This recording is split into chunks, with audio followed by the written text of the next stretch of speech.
I'm going to start solving some examples from the AC circuits in the physics class. Okay, so here is a RC circuit. We have a resistance value of 150 ohms and capacitance value of 18 nanofarad. And the voltage is 10 cos omega t. What is this 10 volts? 10 volts is maximum value, which is E naught. Okay, now what we need to do first thing, and at the same time he gave you frequency 6 kilohertz. The first step is we need to convert this given circuit into a frequency domain circuit. Frequency domain circuit is nothing but I'm going to convert this 80 nanofarad into capacitive reactance. Capacitive reactance is in minus jXc. At the same time, this value must be, whenever you write the voltage, this must be RMS voltage, not the maximum value, at an angle of 0.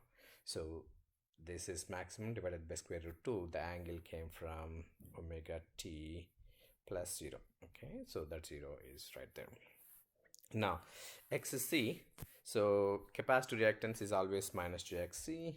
Minus jXc equal to 1 over j omega c 1 over j 2 pi fc. So we know everything there, which is 1 over, let me put it as, I'm going to pull that j up to the numerator. We know that 1 over j is nothing but minus j. We can write that way. So minus j over 2 pi times 6k times 80 nanofarad. Once we convert this, it's going to be in ohms. So here, so nano is 10 to the power of minus 9, kilo is 10 to the power of 3. So we'll end up with 10 to the power of minus 6 in the denominator. If I take it to the 10 to the power of minus 6 to the numerator, it will be positive 6, 10 to the power of 6. And if you multiply 2 pi, 6 and 80, you will end up with 3015.92. So the impedance or capacitive reactance I have minus j 331.57 ohms. Okay, when I convert this, that will be, we call that as capacitive reactance. Minus jxc equal to, we call that as capacitive reactance. Capacitive reactance is always a negative number, negative imaginary number. Okay, that value is minus j 331.57 ohm. Okay, now we can use the voltage division rule, or you can find the current and then find the voltage drop across each. Let me find the current. I equal to V over Z total. Okay, V, I have 10 over square root 2, which is 7.07 over 150 minus j 331.57. Okay, so we need to convert this 331.57 into polar format. So 7.07 divided by, convert that into polar format. So I have Z total is 150 minus j 331.57. So convert that into polar format. Converting polar format is by using Pythagoras theorem. So this length is, this is the real part 150, this is imaginary part 331.57. so this is magnitude and this is the theta. That's how I found 363.92 at an angle of minus 65.65. Or you can, I mean, Z total is nothing but square root of 150 square plus 331 square, and theta is tan inverse of 331 over 150. Okay, so that's how I found these values. Now I know my current I equal to, since I have negative capacitive, I mean negative reactance, so this must be negative, so we'll end up with theta as a negative number. So my I equal to 0.0194 at an angle of 65.65. Now I'm going to find VR and VC. VR equal to I times R and VC equal to I times minus jxc. Okay, so I already have let me write down VR equal to I is 0.0194 at an angle of 65.65 times 150. VC equal to 0.0194 at an angle of 65.65. So I have minus J331.57, so I can write that as 0 minus J337.57. When we convert this into this is rectangular format, convert that into polar format. When you convert that into polar format, you will end up with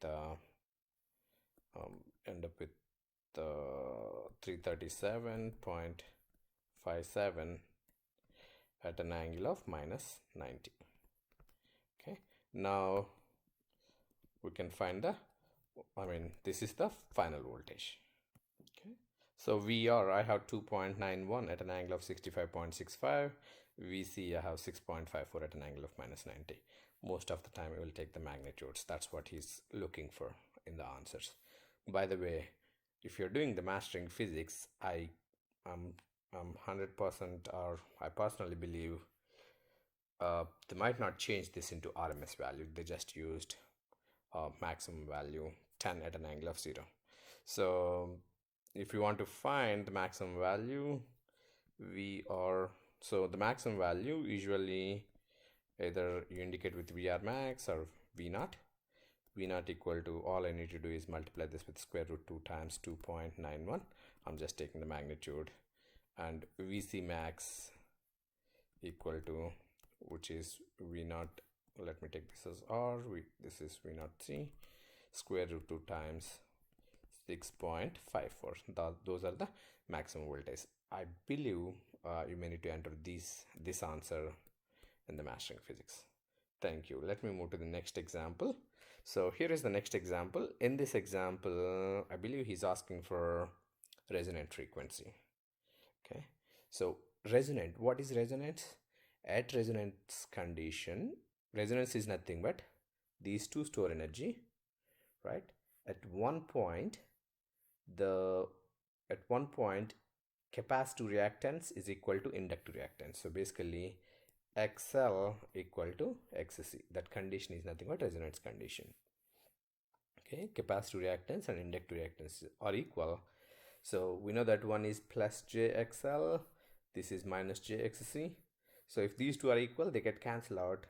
So you will see only resistance in the circuit. Okay, so XL equal to XC. XL is nothing but 2 pi FL.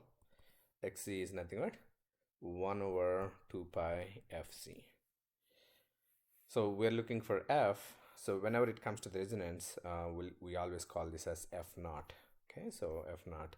So when we solve this, we will end up with F0 equal to 1 over 2 pi square root of LC. That's the resonant frequency.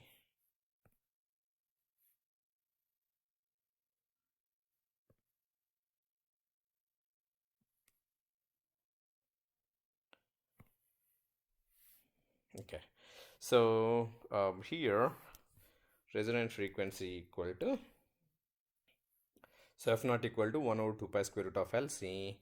So if you substitute L and C value, one is 10 millihenry, another one is 10 microfarad, you will end up with 503.29 hertz. If you want omega naught in radians per second, which is 2 pi times F0, that's in radians per second. That's what you can find. This is angular frequency, this is frequency.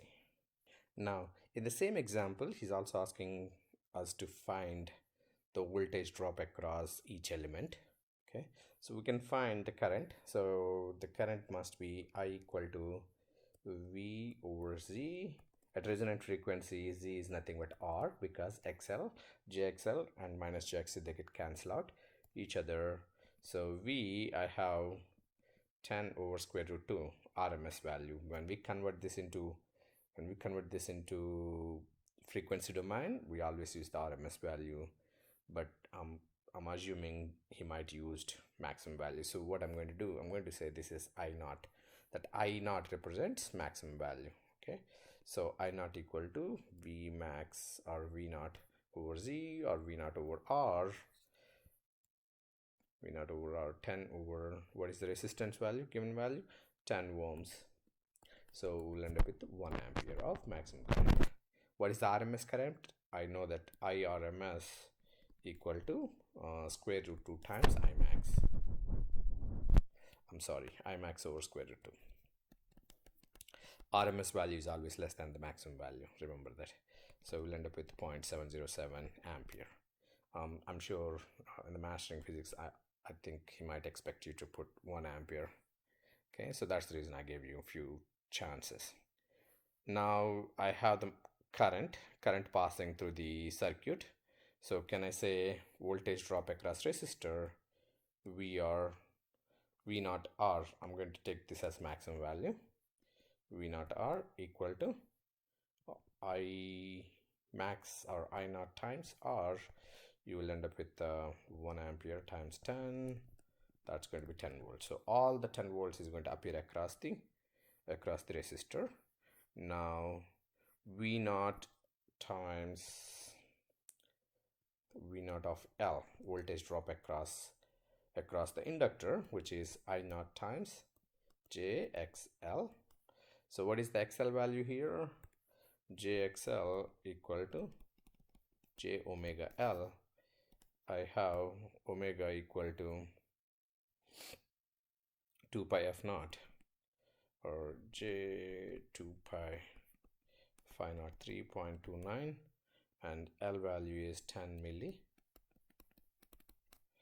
So let me find that value is J 31.622. So this value I naught, which is 1 ampere times J 31.62 ohms, so current times ohms, you will end up with the voltage. So it is 31.622 at an angle of 90 degrees. That's the voltage drop across the inductor. So the voltage drop across capacitor is also going to be the same, because XL must be XC. So V naught of C equal to I naught times minus J XC. So it's going to be 1 time minus J 31.622. You will end up with minus or 31.622 at an angle of minus 90 degrees. Okay. Now my supply voltage is only 10 volts. Maximum supply voltage is 10 volts. How come I have voltage drop across capacitor as 31 volts? Is it possible to have more voltage across the load than source? It is possible in this case at resonant frequency, because it is kind of amplifying the signal. Okay, so you will end up getting higher voltage across the capacitor and inductor. Thank you. I'll solve the rest of the examples in next video.